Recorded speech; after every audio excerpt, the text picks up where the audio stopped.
Are you trying to start up a business, or you're already in the business and it's not giving you the positive result which you desired? I've got you covered today because I am going to be sharing with you the 5 steps to start and grow a successful business. If you start the business already, the information I am going to be sharing with you today is going to be very helpful because you will understand where your flaws are and you will be able to do the corrections. And if you've not started the business already, that's a good one because the information I am going to be sharing with you here, if you can follow it step by step, I can assure you you are going to build a successful business. So I would advise you to pay attention and listen to every single thing I am going to be sharing with you in this video. Quit any form of distraction. And there's one more thing I would like you to know before we get into the topic for today. What I would like you to know is that no matter how you watch this video, if you are not implementing whatever you learn from it, you are not still going to get the results. Whatever you learn, I would advise you to implement it immediately because that is really going to help you bring a positive result. So let's get into it.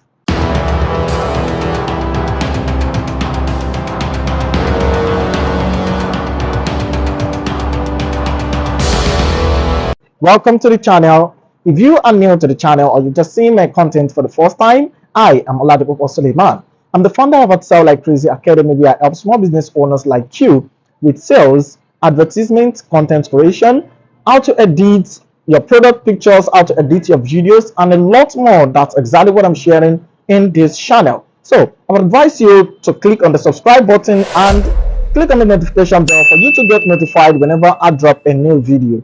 Thank you very much. All right, what are the 5 steps you should take for you to build a successful business online? The first thing you should understand, or the first thing you should do, is called conceptualism. Let me break that down.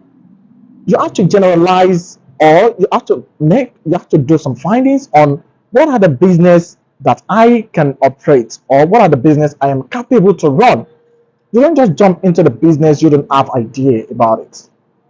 Let me break that down in a 5 different ways that every single one of us will understand. Number 1, brainstorming. You can start by brainstorming the business idea that aligns with your interests and skills. Where are you good at? What are the things you are good at? You have to start, you have to break that down. That's the first thing you should do. Look around you or ask yourself, what are the problems that people have that you are passionate about solving it? Is it a service product or a product-based business? Think about it. There's something, when you put your brain into action, you will start seeing a lot of ideas will be popping up on your brain. And you jot that down. And once you understand that, it will be useful for you to take the next step. Number 2, conduct marketing research. You have to do a lot, or if not a lot, a little bit marketing research.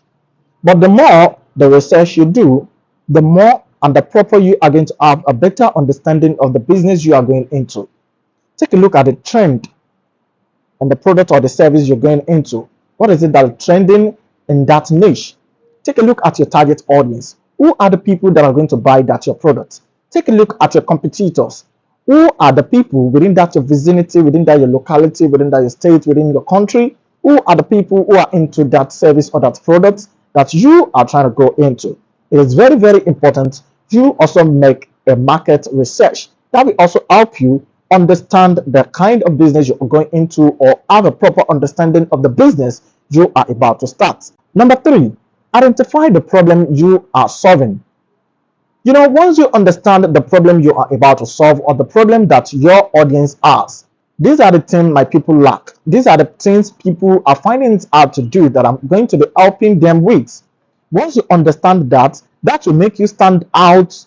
It will make you stand out apart from your competitors, and that will also help you have a proper understanding about your audience or about your target audience. This will also help you set a clear value proposition that sets you apart from your competition. Number 4, refine your idea. Now that you've brainstormed, now that you've done the market research, now that you understand the problem you are solving, it is time to put everything together. Now look into it. This thing that I put together, the result I got, okay, this feedback that I get, what is the possibility or what is the probability that this business is going to be successful? Now, the aspect in which you should look is that, okay, these people, the market research I did shows that, okay, the possibility of me building a successful business with this idea is this, it is that. The problem I am trying to solve, how many people have this problem? Once you understand that and you brainstorm the idea together, I can assure you that you will build a successful business. Number five, the capital. Think about it. How much are you going to need to start this business? It's not compulsory you have up to a million, up to hundred of thousands, up to hundred. It's not compulsory you have a large sum of capital before you start a business. You can start from scratch. When you start from scratch, there is possibility that the business might fall. And when that happens, you don't have to think that's the end of the business, because the more you fall, the more you have experience, the more you understand the business more. Falling in the business doesn't give or doesn't mean that's the end of the business. You have to pick it up again. And once you pick it up again, that means you're not starting from scratch. You are starting again from experience. So it is not advisable you think it is until you have a lot of money before you can start a business. The little you have, you can start with it. Yes. Now, let's move to the number two, the second reason or the second point in building a successful business. Number two, assemble your MVP, minimum value products. Firstly, I want you to understand that everything in business is a downstream of lead generation, which means if you are unable to generate lead into your business, or you don't know how to generate lead into your business, making sales in such a business is almost impossible. Now, let me break that down in two different ways for you to have a proper understanding of what MVP really means. Number one, define your MVP. What is it you can give out to your prospects for free for you to attract them and turn them into a customer? Think about it. There is always something you can give to your prospect for free for them to come to your site. If you are into a service business or you render service for people online, perhaps you might choose a webinar or a consultation, a free consultation with your prospect for them to turn into customers. And during the conversation, you might tell them some things they are not aware about that will make them feel like, wow, so, oh, I can't believe this guy can give this out to me for free. And if you are into a service business, think about it. What can you give to them for free? You might say, okay, let me give an instance, someone into furniture. You're going to think there's nothing you can give out to them because the product you're selling is very expensive and you can't give it out to them for free. There's something you can give to them for free. Now, let me tell you what you can give for free. Now, you can simply put out a video whereby you're going to be telling your prospects how they can make their own furniture last longer, or you can simply teach them how to, how to make, how to clean their own furnitures, how to, tighten maybe the caster, the leg of the chair, how to make it, how to tighten it in case it loose. There are a lot of things you can educate your prospect on that will make them feel like, wow, this is really things they were not aware about. When you start telling them, it will make them believe you and they will see you as an authority. With that, you've given out a free MVP, a great MVP. And with that, they will trust you whenever they need that service. You are going to be the first person they will remember when they need that your service or that your product. Number two, how can you turn them into lead and from a lead to a customer that will keep buying from you? Now, let me break that down. Now that you've understand what your MVP is, the thing that you are going to be giving out to them, what is it you are going to be taking from them? The easiest way to do that, perhaps you might say they should come down to your WhatsApp. When they come down to your WhatsApp and you start giving that to them, but the best way to do that is for you to send out email, collect their mails. When you want to give that free offer to them or the free consultation, before they can reach you, make sure you collect their mails for you to keep sending them mail every time. With that, your name or you keep popping up on their mail and they will have you on their mind. That's also very, very important, because once you keep sending them mails, before you know, when they need your service, they will easily come to you through your mail and you'll be able to close the sales. And if it's your WhatsApp, they'll start seeing your status, some conversation. When you post some things, they might reply to it. When you keep giving values, before you know it, you'll keep making more of customers, more of leads will be coming in, and they'll keep turning into buying customers. If you are into service-based business or you're thinking, where can I do the consultation with them or where can I have the consultation with them, you can easily use Luma, you can use Zoom or Google Meet. With those three platforms, they are free. You can still have some 10 minutes, some 20 minutes, some even up to 30 minutes free consultation with them. I hope that really helps. Before I move to number three, please, if you find this video helpful or you find it educative, please consider subscribing to this channel and click on the notification bell for you to get notified when I drop a new video, because I won't stop helping you guys. That's exactly the reason why I am here. Number three, the third way to build a successful business online or offline is for you to shape your product to fit in the market. You might be thinking that how can you do that? Okay, let me break that down. There's something called product testing.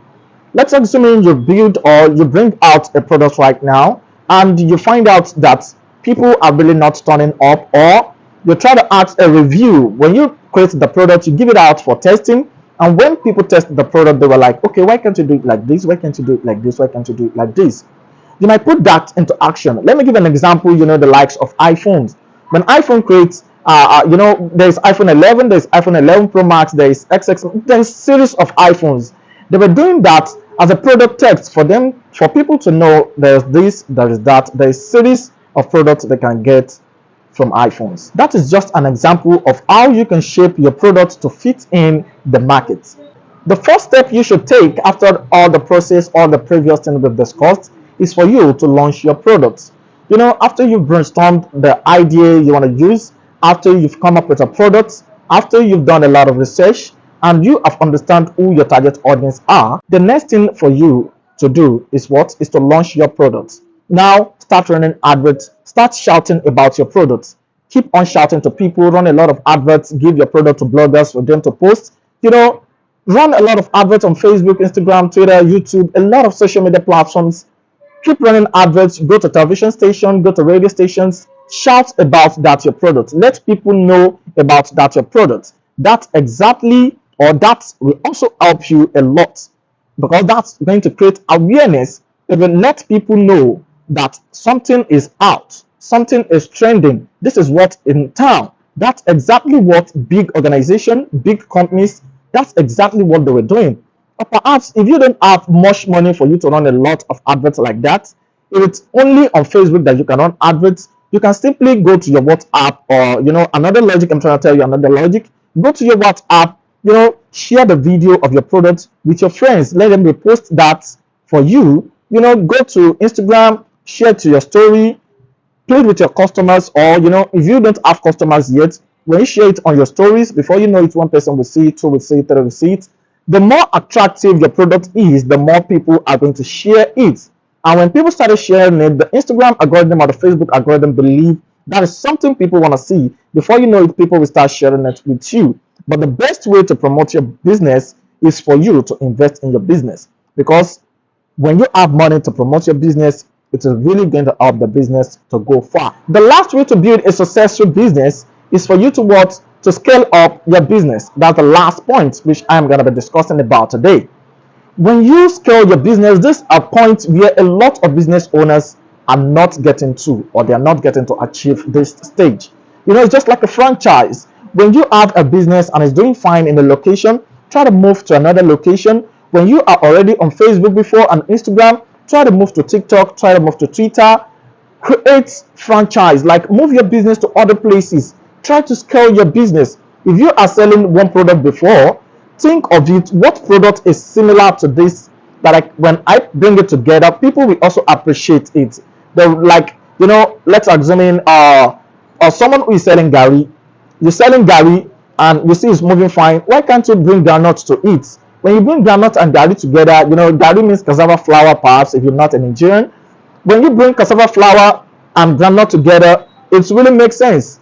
Assuming you're selling cassava flour earlier and the business has boom, is doing fine. When you bring groundnut into it, it's really going to make sense, because it's still brother and sister. So that's exactly what you should think about in your business.